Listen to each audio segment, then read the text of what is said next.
Good afternoon and welcome to Tafakari. If you're new here, Tafakari is a Kiswahili word that means to ponder, to contemplate, or to think deeply. And that's what we encourage in this channel. So we carry on with the Decolonial AI development series, and specifically we shall be talking about the coloniality of being. And this time the context being Gaza.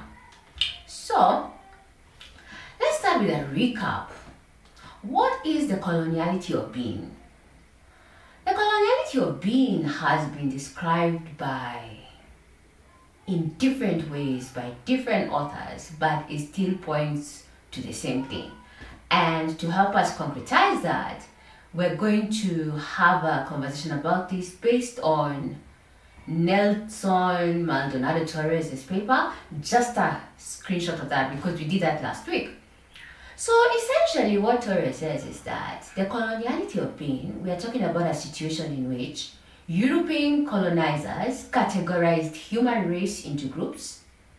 But then he says, instead of that being just a horizontal relation, what happened is that after that categorization, the relationship was vertical. And so what happens is that in this schema, the European colonizer was at the top, and more so the male, because remember there's a patriarchal element to this. So it's a hierarchization that privileged the white male, and then from there you find your way depending on your proximity to whiteness. And so what this means is that obviously black people, amongst all colored people, found themselves at the bottom of that chain, or rather that artificial hierarchy, and there are consequences to that. So just to even capture this whole idea of, categorizing people and then having a hierarchy in place, this is what he says, and this is on page 244. He says, new identities were created in the context of European colonization. European, white, Indian, black, and mestizo. A characteristic feature of this type of social classification is that the relation between the subjects is not horizontal, but is vertical in character.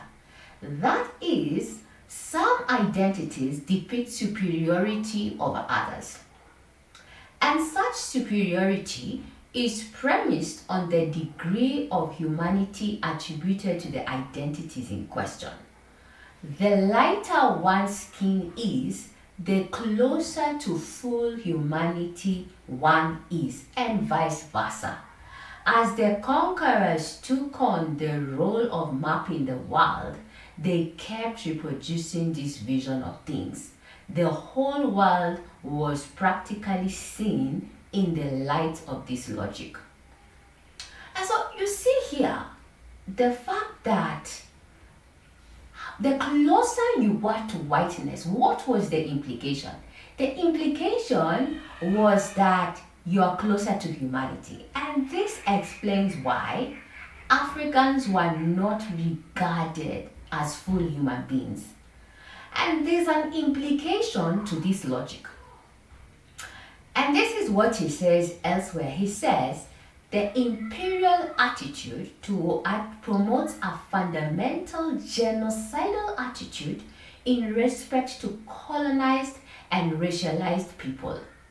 Through it, colonial and racial subjects are marked as dispensable.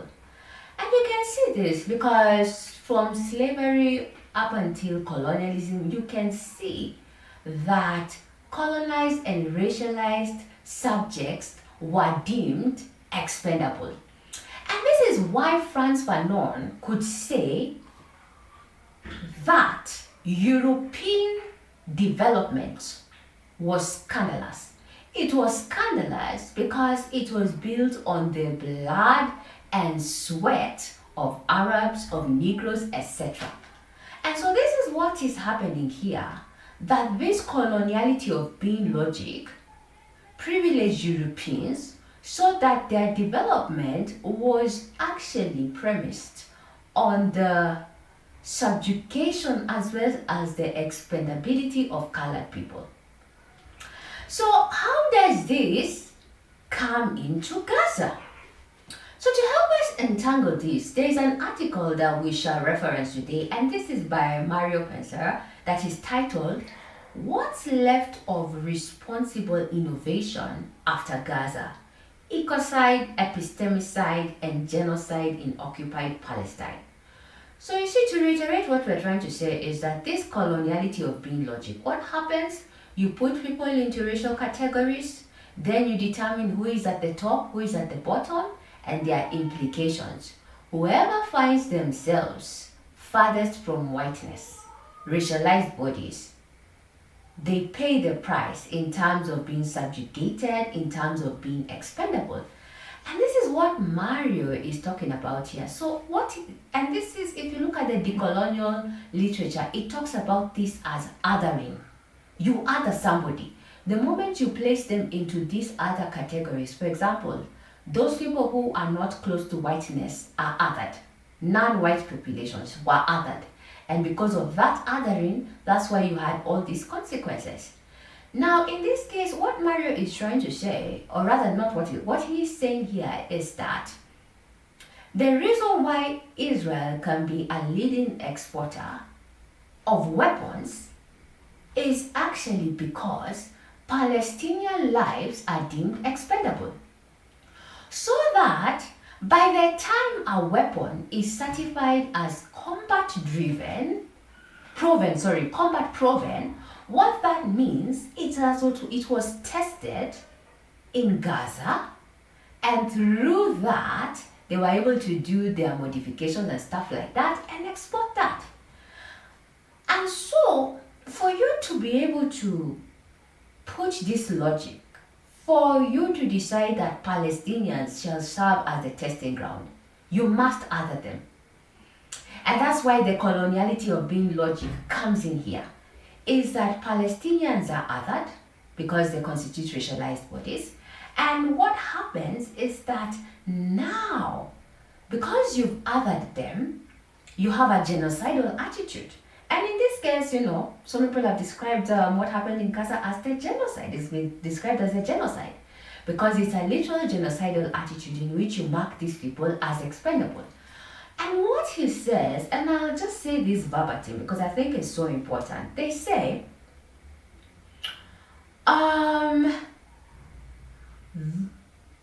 Israel's control over Gaza and the West Bank provides an unparalleled opportunity for real-world experimentation, allowing companies to refine their products under conditions of asymmetric warfare. Technologies such as AI-powered targeting systems, facial recognition surveillance, predictive policing tools, and autonomous drones are first deployed against Palestinians before being marketed globally as combat-driven. And the paper continues to say, as Anthony Lowenstein, 2023 documents, Israel's innovation ecosystem thrives precisely because it treats Palestinian lives as expendable R&D material. And so, what are the implications of this? First of all, when you read this, you then understand, first of all, we destroy that whole rhetoric that AI will save the world, AI will do that, blah, blah, blah. Because what is happening here, you actually realize there are people who are actually dying for the purposes of people profiteering from AI.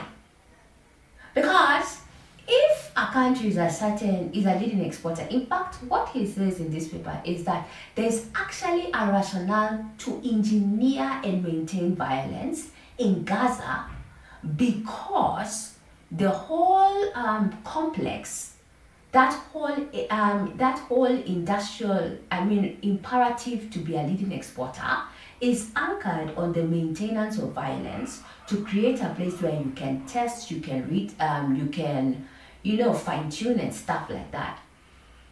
And so this is very important for all of us because we have to understand, first of all, like we said, this whole idea AI is beneficial for humanity depends who. Because the same colonial logic of being that has permeated through all the centuries is the same one that we can see at play now, where colored lives are expendable in this. So first of all, we demystify that whole stuff, AI will save humanity. It depends which humanity, based on what's happening here. And it helps us to demystify and to really question, because this narrative is normally driven by big tech, all these leading people, and it makes us now having to start questioning. Once we see things like this, we have to take a step back and plan in that sense.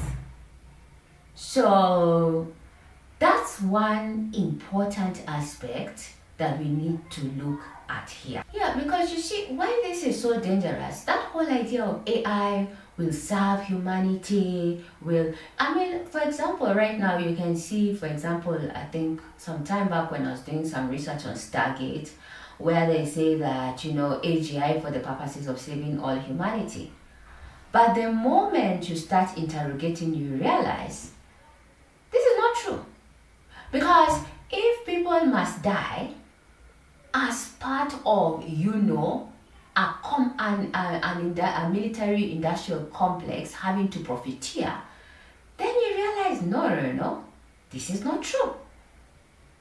And the reason why this must concern us, first of all, as colored people, if we're very honest, is that we cannot continue tolerating this logic that colored lives are expendable. And we need to be concerned, because what Maldonado Torres is saying is that this logic, if I can just reference what he said, the whole world was practically seen in the light of this logic. As the conquerors took on the role of mapping the world, they kept reproducing this vision of things. The whole world was practically seen in the light of this logic.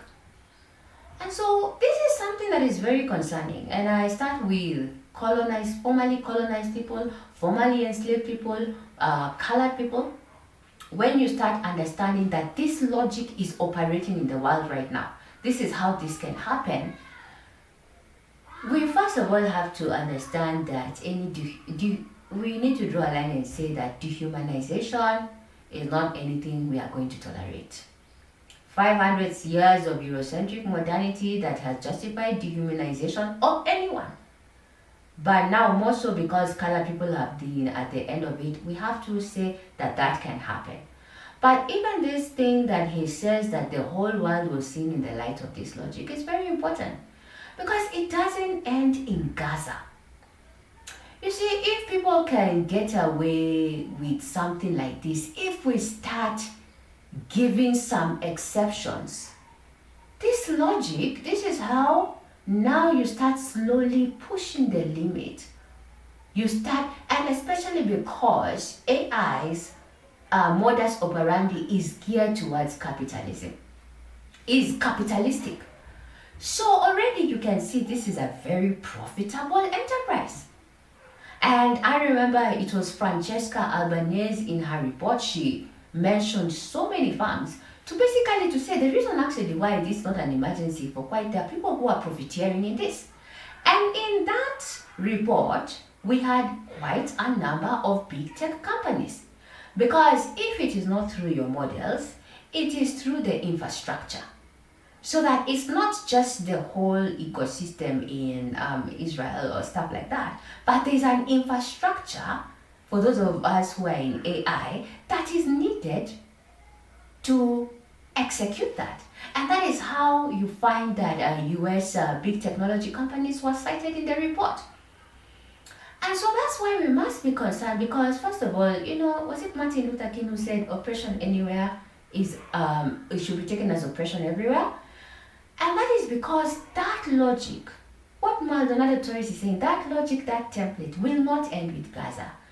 You don't speak up to that, then that same logic is going to be applied somewhere else. And this is because it's very profitable. And you can see how profitable this is, because previously, big tech firms that even did not participate in war changed their minds, right?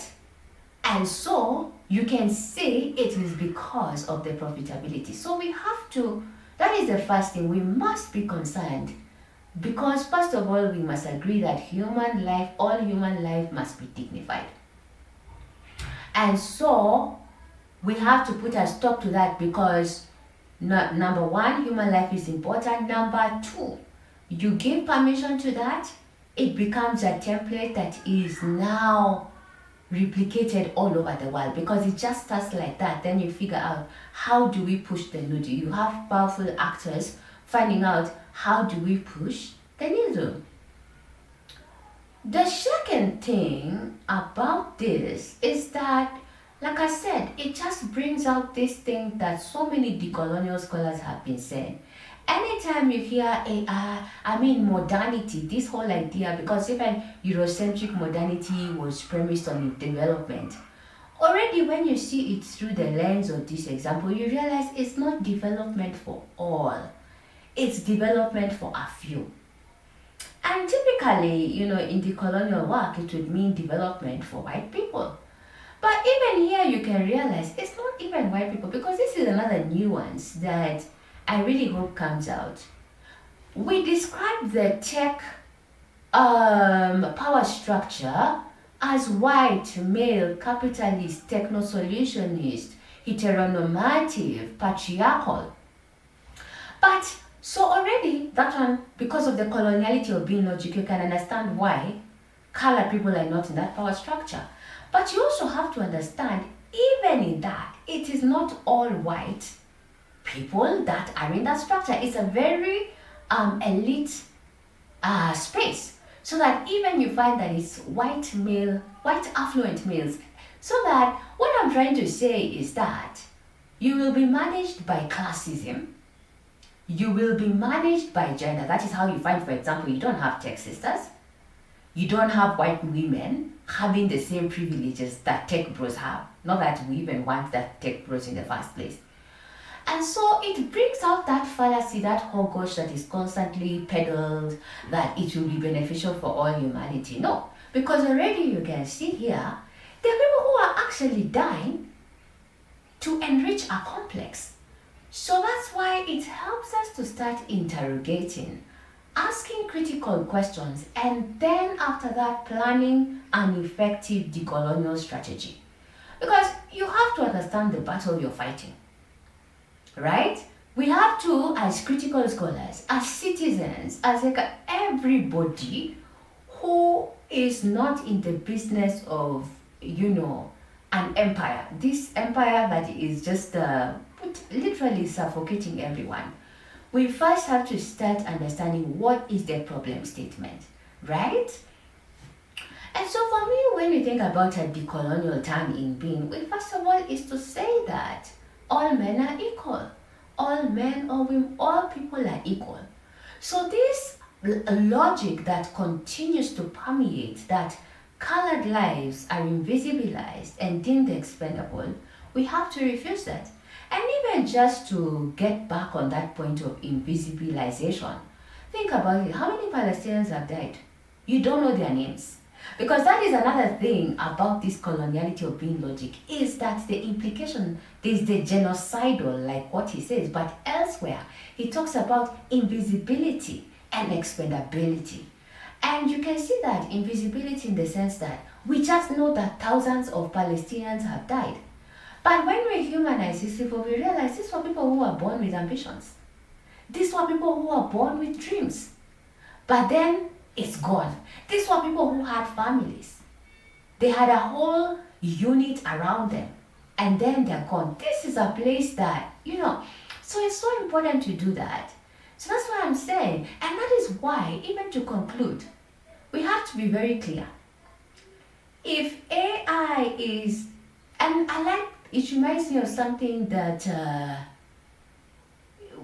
it's a particular, I forget, Linda Smith, I believe so, where she said, in terms of decolonizing research, if research is not going to benefit a community, it need not be done. And this is also the same logic that should be here in AI. For the love of Jesus, if we are talking about this AI that requires that certain people are invisibilized, expelled, and deemed expendable, and let us not even say certain, a big part of the world. Because even if it is not being implemented in a genocidal way in Gaza, you have ecocide, you have ecocide, you have, by ecocide I mean, for example, lithium mining in the Congo, for example, the crazy expansion of data centers in America, in South America, so that people are complaining about water, people are complaining. If that is what it takes to build AI, the so-called narrative AI at all costs, we have to reject that. We have to reject that. Does that AI have to be made? And this is why now we get into philosophical questions about AI. To say that, first of all, at the bottom line, if an AI system has been made based on deeming people expendable, we reject that.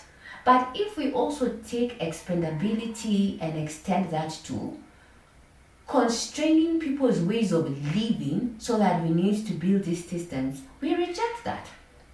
And so at the colonial time, first of all, is, as I conclude, is first of all visibilizing and humanizing everybody. At the colonial time is saying that we need to work around building systems that sustain everyone. So that's all that I had for today. Kwaherini.